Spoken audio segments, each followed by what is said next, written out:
Talk to me. Let me see your hands.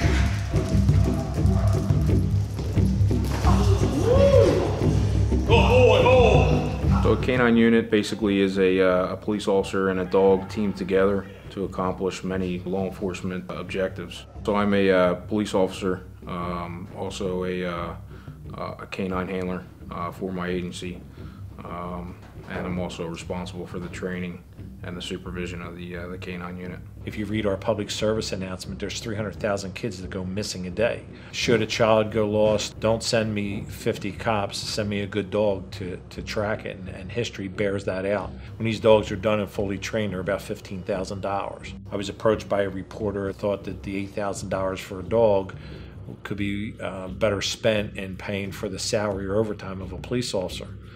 Up until the point that I said, in today's world with terrorism, and if there was a bomb inside that building, that dog serves its weight in gold. And he said, I never thought about that part of it. The townships only have a certain budgetary allotment for these K9 units, and a lot of the funding comes out of personal funds or fundraising to support these units. So we've begun For Heroes charity to serve that community, the first responders, police, fire, military.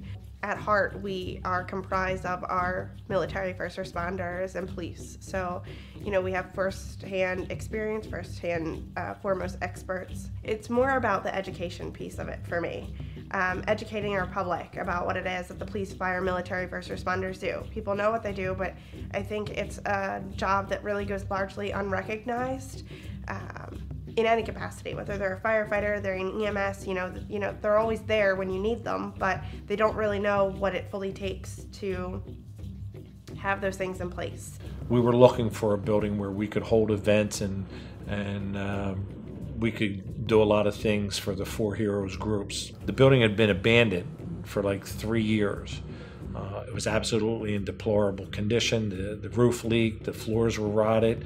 We refurbished the whole thing. We put a new roof in, we ripped off all the drywall and the drop ceiling and the whole 9 yards.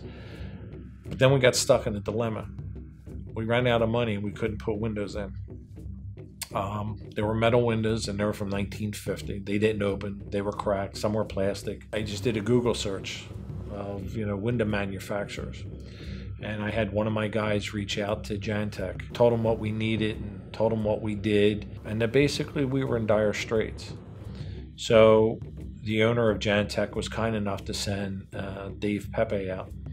And Dave came and looked and he said, you guys have a problem, these windows are bad. We're helping an organization out that inherited a building that didn't have any money to do anything. They found all these problems after the fact. So we gave them a nice, we call it a 2-light slider window, meaning that the one pane is fixed, the other part opens. They come with screens, they have low-E glass, argon inside of them, so they're well insulated.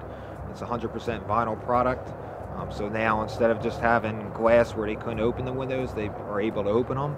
And also they have a very efficient window that they can, stay cool in the summertime and they can stay warm in the wintertime also. Jantek was gracious enough to install the windows, remove them, has been so hospitable to us.